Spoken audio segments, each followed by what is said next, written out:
ঠিক এখান থেকে যদি শুরু করি নতুন গল্প যে এরকম একটা পরিস্থিতির মধ্য থেকে আপনি নির্বাচন করবার ঘোষণা দিয়েছেন এবং আপনার সংসদীয় আসন বাগেরহাট ৩, যার মধ্যে রয়েছে মংলা এবং রামপাল। এখান থেকে আসলে আপনার রাজনৈতিক চিন্তাটা কি? আপনি নির্বাচন কেন করতে আসছেন? নির্বাচনী ভাবনাটা কিভাবে আপনি ওই এলাকার মানুষের মধ্যে ছড়িয়ে দিতে চান? দেখুন, আমি আমার জন্মের পর থেকে যখন বুঝতে শিখেছি তখন থেকে যেটা দেখতে পেয়েছি যে আমার মংলা ছিল অনেক মানুষের, বিভিন্ন জায়গার, বিভিন্ন মত পথে, বিভিন্ন অঞ্চলের মানুষের একটা কর্মসংস্থানের জায়গা। আমার মংলাতে চিটাগং থেকে, চাঁদপুর থেকে, ফেনী থেকে, লক্ষ্মীপুর থেকে, বরিশাল থেকে, ঝালকাঠি থেকে, পিরোজপুর থেকে কর্মসংস্থানের জন্য লোক আসতো। একটা পর্যায়ে আমি 2004-05 সালের দিকে আমি দেখলাম যে মংলাটা একরকম লাইক ডেড পোর্ট হয়ে গিয়েছে। মংলা পোর্ট আর সেই রকম নাই যেটা আমাদের ছোটবেলায় দেখেছি, জৌলস হারিয়েছে। তো এটা দেখার পরে তারপরে কিছুদিন আমরা দেখেছি যে একদম মংলাতে যারা বিভিন্ন জায়গা থেকে এসেছিলেন তারা মংলা ছেড়ে, শহর ছেড়ে চলে যাচ্ছেন। তো আমি খুব বেশি মনে করি যে মংলার যে ওই যে অর্থনৈতিক ঐতিহ্যটা ছিল, অর্থনৈতিক জোন হিসেবে, সমুদ্র বন্দর হিসেবে, ওইটাকে যদি আমি আবার ফিরিয়ে আনতে পারি তাহলে হয়তো আমার ওই অঞ্চলের মানুষের আর্থসামাজিক কাঠামোর উন্নয়নটা সম্ভব। দেখেন, আমার ওখানে রামপালের মধ্যে খানজানালী বিমানবন্দর, এটা কাজ শুরু হয়েছিল, কাজটা শেষ হয়নি কেন? সেটার একটাই কারণ যে মংলা পোর্টটা আগের মতো যে ধরনের সচল অবস্থায় ছিল, অনেক জাহাজ আসতো, সেইগুলা জাহাজের সংখ্যা কমেছে, নদীর নাব্যতা কমেছে, অন্যান্য আনুষঙ্গিক যে অর্থনৈতিক কাঠামো থাকে সেগুলো ভেঙে পড়েছে। তো এয়ারপোর্টটা না হওয়ার কারণে এই পোর্ট, আমি যদি বলি এই পোর্টের বয়স 75 বছর, এই পোর্টের যে মেইন সড়ক এটা মাত্র 2 লেনের। আপনি মানে চিন্তা করতে পারবেন না, যেখানে আপনি দেখবেন যে একটা জেলা সদরের একটা মেইন প্রধান যে সড়ক থাকে সেটাও অনেক জায়গায় 4 লেনও হয়ে আছে, অথচ আমার পোর্টকে কেন্দ্র করে যে সড়ক সেটা মাত্র 2 লেনের। সেখানে প্রত্যেক মাসে 2, 4, 5, 10 জন মানুষ দুর্ঘটনার শিকার হচ্ছে, আহত হচ্ছে, শহীদ হচ্ছে, মানে নিহত হচ্ছে, এগুলো আমরা প্রতিনিয়ত দেখতে পাচ্ছি। তো আমার ওই অঞ্চলের রাজনীতিবিদ যারা ছিলেন তাদের মস্তিষ্কে এগুলো ছিল কিনা আমি জানি না, যে এই সড়কটা 4 লেন হওয়া দরকার। এই 4 লেন কেন হবে? যে প্রাসঙ্গিকতা থাকতে হবে, আমার পোর্টটাকে সচল করতে হবে। ফয়লা বিমানবন্দরটা কেন চালু হবে? পোর্টটাকে সচল করলেই তো হবে। আমার ওই অঞ্চলে ইপিজেড আছে, ইপিজেডের বিভিন্ন দেশের কোম্পানি, আমাদের দেশের কোম্পানিগুলো কাজ করছে। আমার পোর্টটাকে তো সচল করতে হবে। আমার ওইখানকার মানে স্বাস্থ্য ব্যবস্থা একদম ভঙ্গুর। মংলায় দেশের বিভিন্ন অঞ্চল থেকে নাগরিক সুবিধার জায়গাগুলো একেবারে নেই, আমি এই জায়গাগুলো আবার আসছি। ধরেন যে যারা তাদের ছেলে মেয়েরা তারা খুলনাতে থাকে, খুলনায় থেকে সকালে গিয়ে মংলায় অফিস করে, আপনার প্রায় 60-70 কিলোমিটার। আপনি ভাবতে পারেন শুধুমাত্র আমার ওই অঞ্চলে অবকাঠামোগত এত বেশি দুর্বলতা, শিক্ষা খাত বলেন, স্বাস্থ্য খাত বলেন, সব কিছুতেই। আমার মূল লক্ষ্য যেটা থাকবে, আমাকে যদি ওই অঞ্চলে ওই জনপদের মানুষ ভোট দিয়ে নির্বাচিত করে, আমি মংলা বন্দরকে তার ঐতিহ্যে ফিরিয়ে নিতে চাই। যদি আমার পক্ষে এটা সম্ভব হয় তাহলে তো অবশ্যই আমি মংলার আর্থসামাজিক কাঠামো পরিবর্তন করতে পারবো। যদি আমি আমার দায়িত্বশীল জায়গা থেকে না পারি, মংলার সাধারণ জনগণকে নিয়ে, রামপালের সাধারণ জনগণকে নিয়ে যে প্রক্রিয়ায় এটাকে ওই ঐতিহ্যে ফিরিয়ে নেওয়া যায়, সেই চেষ্টা আমার অব্যাহত থাকবে। আপনি এরই মধ্যে জেনেছেন আপনার রাজনৈতিক প্রতিপক্ষ কারা আসলে আপনার বিপরীতে যাচ্ছে। সেরকম একটা জায়গা থেকে ওই রাজনৈতিক প্রতিপক্ষদের বিপরীতে আপনি যে আসনে দাঁড়াতে চাচ্ছেন বা দাঁড়িয়েছেন ভোটের জন্য, নির্বাচিত হওয়ার জন্য, আপনার কোন গুণের কারণে আপনার এলাকার নাগরিকরা আপনাকে ভোট দেবে? মূলত আমার আমি যে সংসদীয় আসনে নির্বাচনের জন্য প্রতিদ্বন্দ্বিতা করছি, এটা 1991 সাল থেকে 91, 96, 2001, 2008 পরবর্তী সময় যেগুলো তো ছিল এক কেন্দ্রিক নির্বাচন আওয়ামী লীগের, এটা আওয়ামী লীগের সংসদীয় আসন। এখানে না বিএনপির কোনো হিস্ট্রি আছে, না জামাতের কোনো হিস্ট্রি আছে। সর্বশেষ যে হিস্ট্রিটা আছে, জামাত 2001 সালের নির্বাচনে জামাতের প্রার্থী যিনি ছিলেন, আমার খুব নিকট স্বজন, উনি 4000 ভোটে হেরেছিলেন। এটা নিয়ে অনেক ধরনের আলাপ আছে। ওই অঞ্চলে মানুষের জন্য এখনো পর্যন্ত আমি যে ধরনের কাজ করেছি, বিশেষ করে প্রত্যেকটি মানুষ আমার ওই অঞ্চলে মানুষের সবচেয়ে বড় সমস্যাটা হলো সুপেয় পানির সমস্যা। সমুদ্র উপকূলীয় অঞ্চল হওয়ার কারণে এই অঞ্চলের মানুষের সুপেয় পানির যে সংকটটি রয়েছে সেই সংকট নিরসনের জন্য আমি কাজ করেছি, কিছুটা সফলও হয়েছে আলহামদুলিল্লাহ। ওই অঞ্চলে মানুষের আরও কিছু বিষয়ে ধরেন যে একটা প্ল্যান, ওই মানুষগুলোকে আমি ওই মংলাকে রামপালকে কীভাবে দেখতে চাই, এগুলো আমি আমার এলাকার মানুষের সাথে ভাগাভাগি করেছি, যেটা আমি তাদেরকে বোঝাতে সক্ষম হয়েছি যে বিগত দিনে যারা ক্ষমতায় ছিল তাদের সুযোগ থাকা সত্ত্বেও তারা আমার রামপালের জন্য আমার মংলার জন্য এই কাজগুলো করেননি, তাদের সুযোগ ছিল। এখানে আরও কিছু একটু অন্যান্য রাজনৈতিক ষড়যন্ত্র থাকে, পোর্ট যেহেতু একটা সি পোর্ট আছে, সেই পোর্টকে কেন্দ্র করে সেসব বিষয়ে আমি মানুষের কাছে, যেটা অনেক আসলে বলা উচিত হবে না, তো আমি এটা চেষ্টা করেছি। সেই জায়গা থেকে মানুষ আমাকে খুব ওই এলাকার সন্তান হিসেবে, তরুণ প্রজন্মের প্রতিনিধি হিসেবে আমাকে তারা সাদরে গ্রহণ করেছে এবং আমরা যেটা অপ্রত্যাশিতভাবে মানুষের সাড়া পেয়েছি। আমরা যখন মানুষের কাছে যাচ্ছি, আমি গিয়েছি অনেকবার মানুষের, মানে ধরেন বিভিন্ন এলাকায় যাচ্ছি, তো মানুষের রেসপন্সটা এমন যে আমরা তরুণ নেতা দেখতে চাই, তরুণ নেতৃত্বকে দেখতে চাই আগামী দিনে সংসদে। আপনারা দেখেছেন যে ইতিপূর্বে সংসদে কারা বিভিন্ন সময় গিয়েছিল ঠিকমতো বাংলা পড়তে পারে না, দেখে পড়তে পারে না, এমন মানুষ সংসদ সদস্য হয়েছে।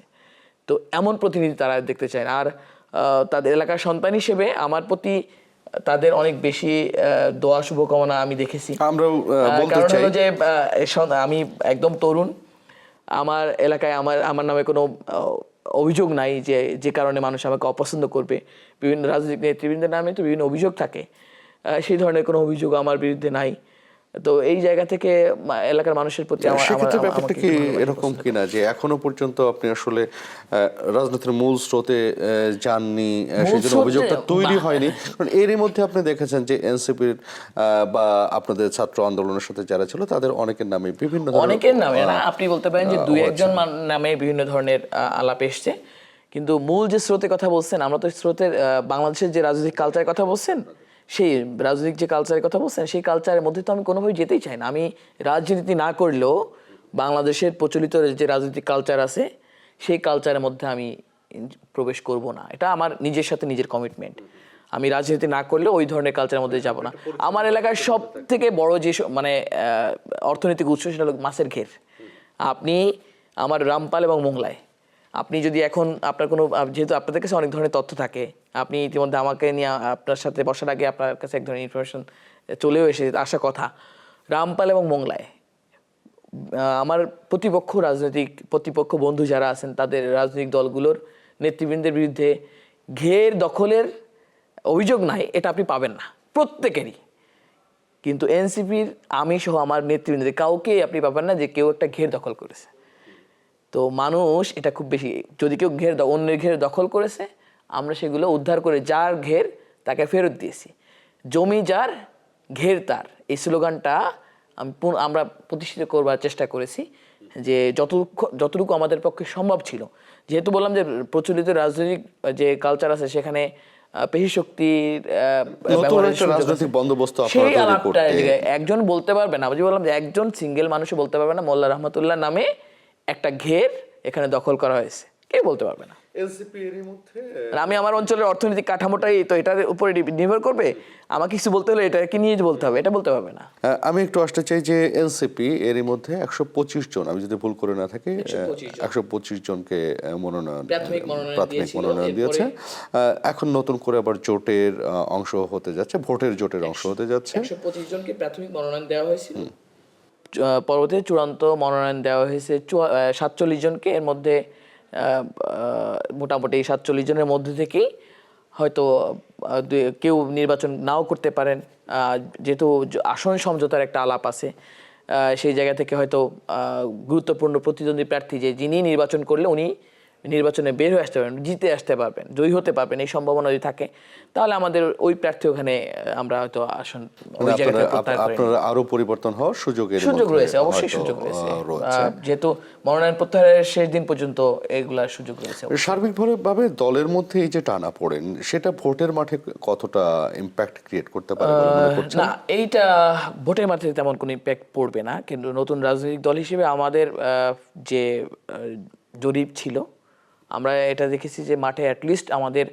তরুণ প্রজন্মের 32-35% ভোট তরুণদের যে সাপলাপকুলির পক্ষে আসবে, এবং এই প্রজন্মটা আমরা যেদিকেই যাচ্ছি আমাদেরকে সমর্থন করছে। এখন পর্যন্ত আমাদের রাজনৈতিক সিদ্ধান্তের প্রতি তাদের সমর্থন রয়েছে, সেটা আমাদের অভ্যন্তরীণ যে জরিপ আছে সেটা দিই। এবং অ্যাভারেজে আমরা 12-15% ভোট আমরা মাঠে যাওয়ার আগে, মানুষের কাছে যাওয়ার আগেই মানুষ আমাদের প্রতি যে সমর্থনটা দিয়েছে সেটা আরও আশা করি যে বাড়বে।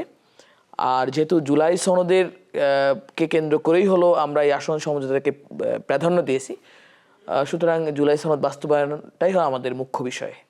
ওটা যদি বাস্তবায়ন হয়, আমরা আশা করি আগামী নতুন রাজনৈতিক যে কালচার প্রতিষ্ঠিত হবে, সেই কালচারে আমরা আমাদের জায়গা থেকে সারা দেশের মানুষের কাছে রাজনৈতিক দল হিসেবে আমি ছাত্র প্রতিনিধিদের যারা উপদেষ্টা হিসেবে দায়িত্ব পালন করেছেন তাদের প্রসঙ্গে একটু আপনার মন্তব্য চাইব।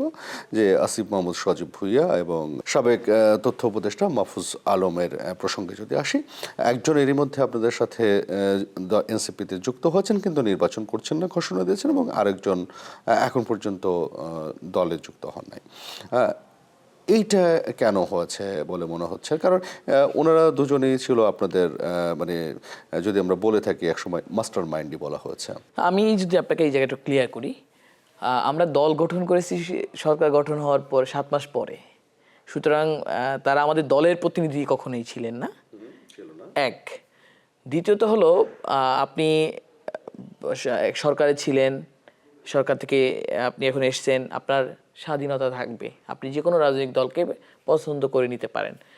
আসিফ মাহমুদ সজীব ভুইয়ার সিদ্ধান্তকে আমি স্বাগত জানাই এই কারণেই যে উনি জুলাইয়ের শক্তির কাছে তার যে নিকটজন ছিল, যাদেরকে সাথে নিয়ে উনি জুলাই অভ্যুত্থানে অংশ নিয়েছিলেন এবং জুলাই অভ্যুত্থানে নায়ক ছিলেন, তাদের সাথে উনি আবার রাজনৈতিক প্র্যাকটিসটা শুরু করছেন।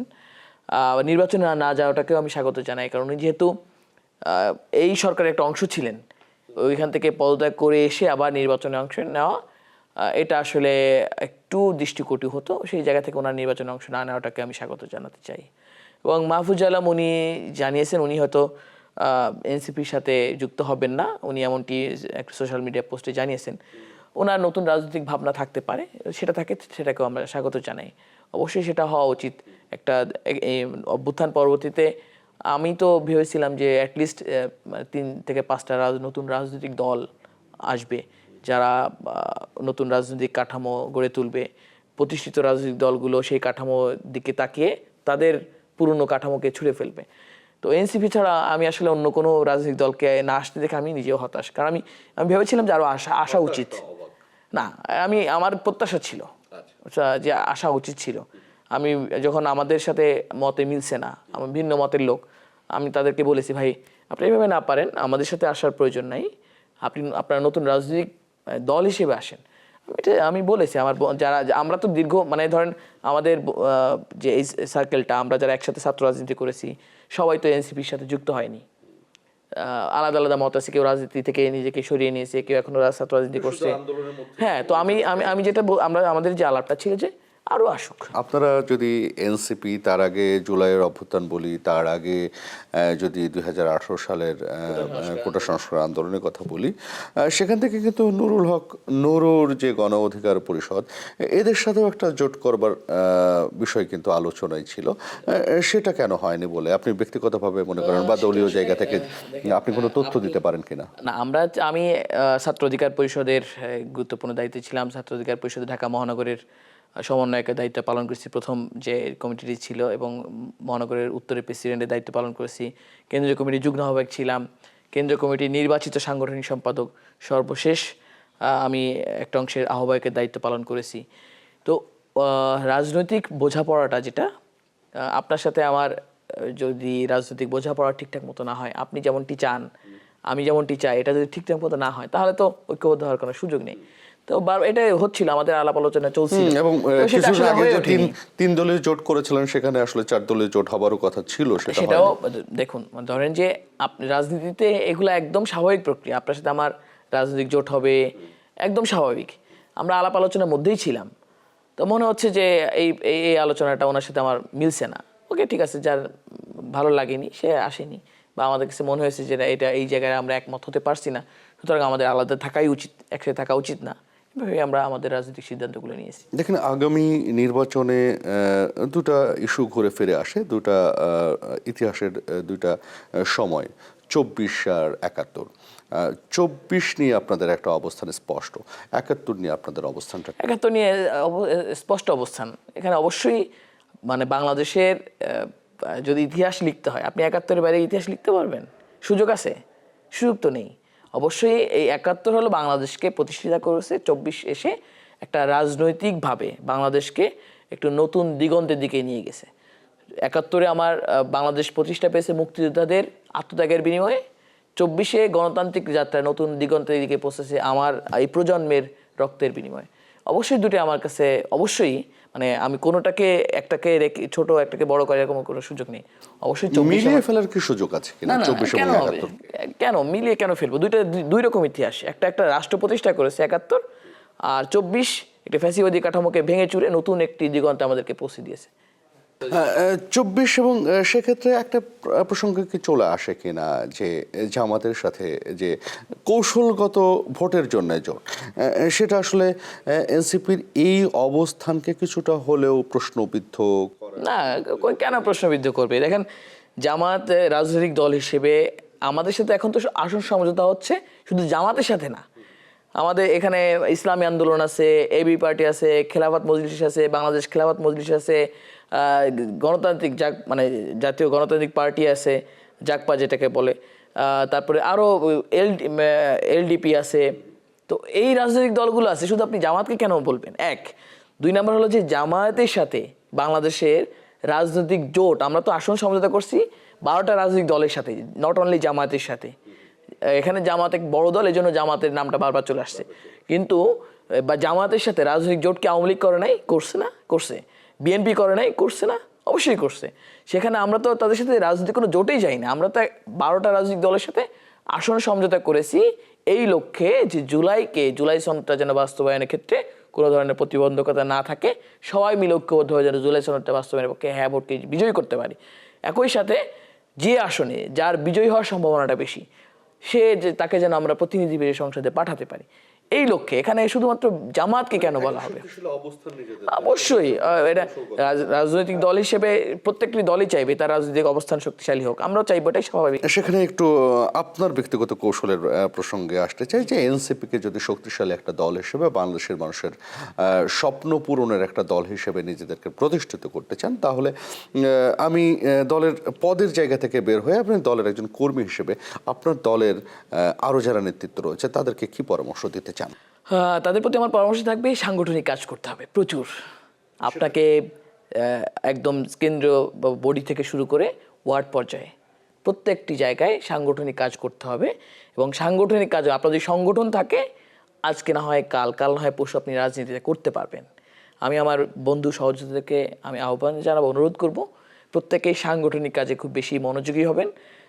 সংগঠনকে যদি আমি বা আমরা সুসংগঠিত করতে পারি, আমরা একদিন ইনশাআল্লাহ বাংলাদেশের রাজনীতিতে আমরা একদম মানে গুরুত্বপূর্ণ জায়গায় থাকবো, যে জায়গাটা আমরা আসলে চিন্তা করি। সেখানে গঠনমূলক সমালোচনা অনেক সময় আসলে সামষ্টিক জায়গাটাকে এগিয়ে দেয়।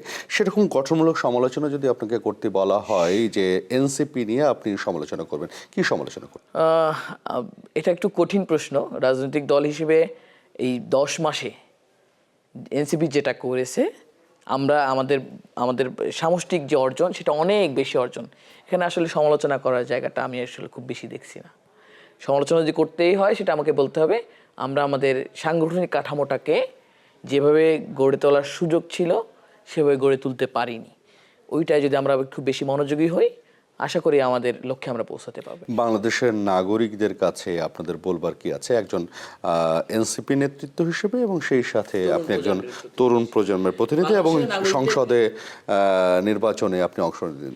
বাংলাদেশের নাগরিকদের কাছে আমার অনুরোধ থাকবে, আপনারা এই আসন্ন জাতীয় সংসদ নির্বাচনে আপনারা এক নম্বর আপনারা অবশ্যই ভোট কেন্দ্রে যাবেন।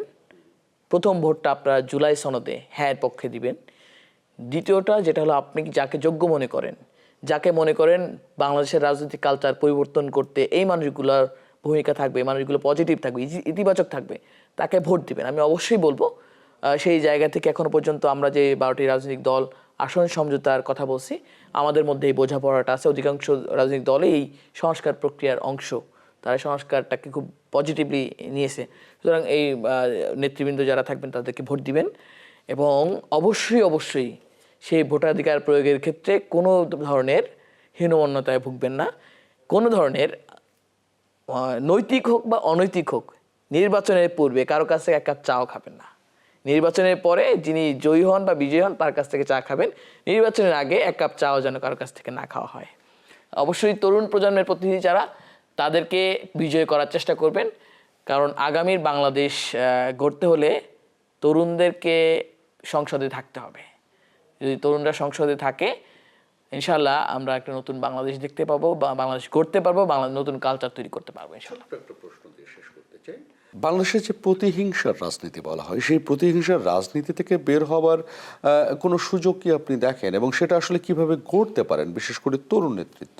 আপনি একটা জিনিস খেয়াল করবেন, আপনি আপনার জীবনে অনেকগুলো রাজনৈতিক জাতীয় নির্বাচন দেখেছেন। এখনো পর্যন্ত জাতীয় নির্বাচনকে কেন্দ্র করে বাংলাদেশের কোথাও, এই জাস্ট আমি তফসিল ঘোষণা হওয়ার পরে বলি, আমার ভাই শরীফ ওসমান হাদি, এটা আমি তো আমাদের বিভিন্ন জায়গায় আমরা এই কথাটি বলেছি, এটা রাষ্ট্রের মধ্যে থাকা একদল মানুষ যারা এই হত্যাকাণ্ডের সাথে জড়িত। এইটা ছাড়া যে ধরনের কালচার আমরা দেখে অভ্যস্ত ছোটবেলা থেকেই, নির্বাচন আসলে এক পক্ষ আরেক পক্ষকে আক্রমণ করে, খুন হয়, জখম হয়, এরকম মামলা টামলা হয়, এটাকে আপনি দেখেছেন? লাস্ট তফসিল ঘোষণার পরে কি দেখেছেন কিনা? আমি দেখিনি। আপনি দেখেছেন কিনা জানেন, আমি দেখিনি, আমার দেখার সুযোগ হয়নি। সুতরাং আমি এটা দেখতে পাচ্ছি স্পষ্ট, বাংলাদেশের রাজনীতিতে পুরনো রাজনৈতিক দলগুলো তার রাজনৈতিক কালচারে পরিবর্তন আনতে বাধ্য হচ্ছে। কারণ ওই রাজনৈতিক যে কালচারটা ছিল, ধর্মার কাঠ, পেশি শক্তি যে রাজনীতি, কালো টাকার রাজনীতি, এটা বাংলাদেশের মানুষ ইতিমধ্যে প্রত্যাখ্যান করছে। এটা হলো আমার অবজারভেশন। আপনার জায়গা থেকে আপনাদের কাছে আরও তথ্য থাকে, আমি এর এতটুকুই দেখেছি, আপনি হয়তো এর চেয়ে ভিন্ন কিছু হয়তো বা দেখেননি। নিশ্চয়, আসলে একটা সুন্দর বাংলাদেশ, একটা নতুন বাংলাদেশ আমরা স্বপ্ন দেখে সেই বাংলাদেশের দিকে আমরা এগিয়ে যাচ্ছি, সেই প্রত্যাশা রাখতেই পারি। মোল্লা রহমতুল্লাহ, অসংখ্য ধন্যবাদ এবং শুভ কামনা রইল আপনার জন্য গ্রিন টেলিভিশনের পক্ষ থেকে। আপনাকেও ধন্যবাদ। বিশেষ করে গ্রিন টিভির যারা দর্শক, তাদেরকেও ধন্যবাদ জানাতে চাই। আর বিশেষ করে দীর্ঘ ফ্যাসিবাদী কাঠামোর পরে আমরা একটা সুযোগ পেয়েছি, মিডিয়াগুলো যেন বস্তুনিষ্ঠ সংবাদ পরিবেশন করতে পারে, সমাজের দর্পণ হিসেবে যেন মিডিয়া কাজ করতে পারে। সেই লক্ষ্যে আপনারা মিডিয়াগুলোকে সাপোর্ট করবেন এবং গ্রিন টিভির জন্য শুভকামনা থাকলো।